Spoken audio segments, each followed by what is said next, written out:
Hey everyone, welcome back to the Smart English Podcast. I'm Mia, and I'm super excited to be here with my amazing co-host, Alex. How are you doing today, Alex? I'm doing fantastic, Mia. Always great to be back here chatting with you and all our wonderful listeners. Ready for another fun and useful English lesson?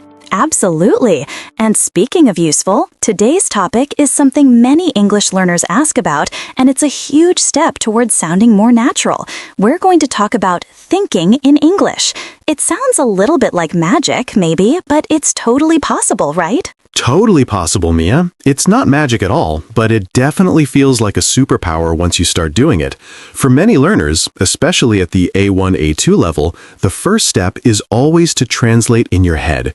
You hear an English word, you think of the word in your native language, and then you understand it.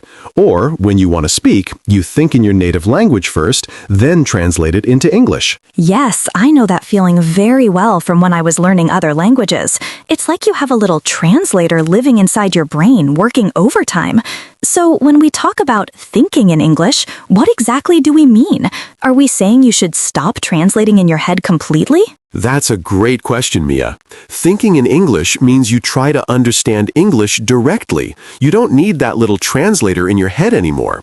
When you hear the word apple, you don't think manzana or palm and then understand it. You just see the fruit, the apple, directly in your mind. It's about connecting the English word directly to the idea or the object without the middle step of your native language. So it's about forming a direct connection. That makes a lot of sense. Why is it so important for A1, A2 learners to try and do this? What are the benefits? The benefits are huge, Mia. First, it makes you much faster. When you speak, you won't pause to translate every single word. This makes your conversations much smoother and more natural. You'll sound more fluent. Second, it helps you understand English better, especially when people speak quickly. Your brain gets used to processing English without the extra step. And third, it builds your confidence. When you realize you can think directly in English, it feels amazing. Faster, better understanding, and more confidence? Those sound like great reasons to start practicing.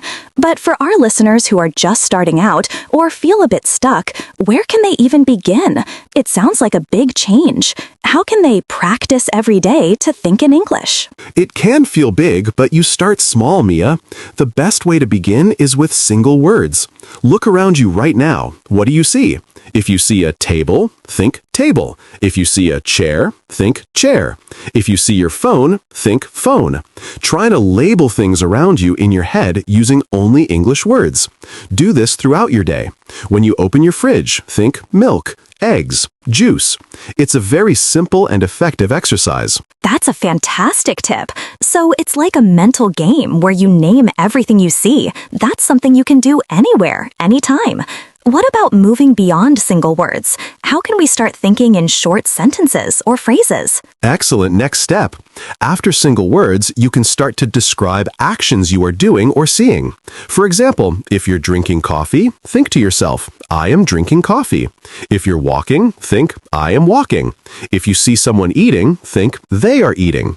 Keep the sentences very short and simple. Don't try to make complex sentences yet. The goal is to start building simple English thoughts directly. I love that. Keep it simple is key for A1, A2 learners. It makes it feel less daunting. So we start by labeling things, then describing simple actions. What else can we do in our daily lives to really practice every day and make this a habit? There's a lot you can do. Another great tip is to think about your feelings or simple observations in English. For example, if you feel good, think, I am happy. If you're tired, think, I am tired. If it's sunny outside, think, it's sunny today. These are very common and simple phrases that you can use in your internal monologue, that little voice in your head that talks to you all day. Try to make that voice speak in English sometimes. That's brilliant. So I'm just thinking to myself, this is a good podcast right now in English. It really feels natural when you just let it happen. What if someone tries this and they still find themselves translating in their head? Is that okay? It's completely okay. Don't worry about it. Translating in your head is a very natural step in learning. The goal isn't to stop it immediately, but to gradually reduce it. Every time you try to think directly in English, even if you translate sometimes, you are making progress. Be patient with yourself. It's a journey, not a race. The more you practice every day, the less you'll translate. That's very reassuring. So our listeners shouldn't feel bad if they still translate. They should just keep trying. Any other specific daily routines or situations where they can practice this thinking in English? Definitely.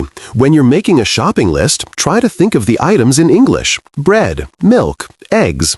When you're planning your day, think about your tasks in simple English sentences. First, I will eat breakfast. Then, I will go to work.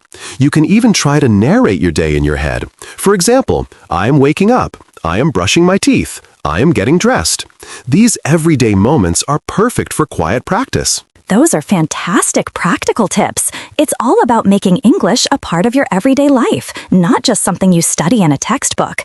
And remember, the goal is not perfection, it's progress. Keep it simple and practice every day, right? Exactly. Consistency is key. Even just 5 or 10 minutes a day of conscious thinking in English can make a huge difference over time.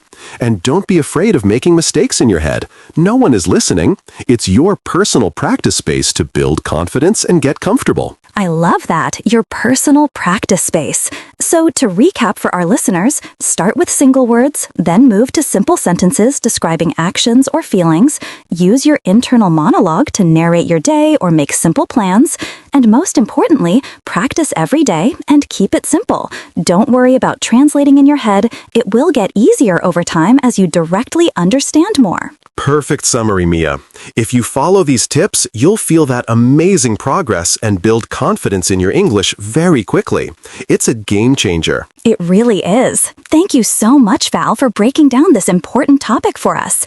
And to all our listeners, thank you for joining us today on the Smart English Podcast. We really hope these tips help you on your English learning journey. Yes, thank you for listening. Remember to like this video if you found it helpful, leave a comment below, and tell us one thing you will try to think in English today.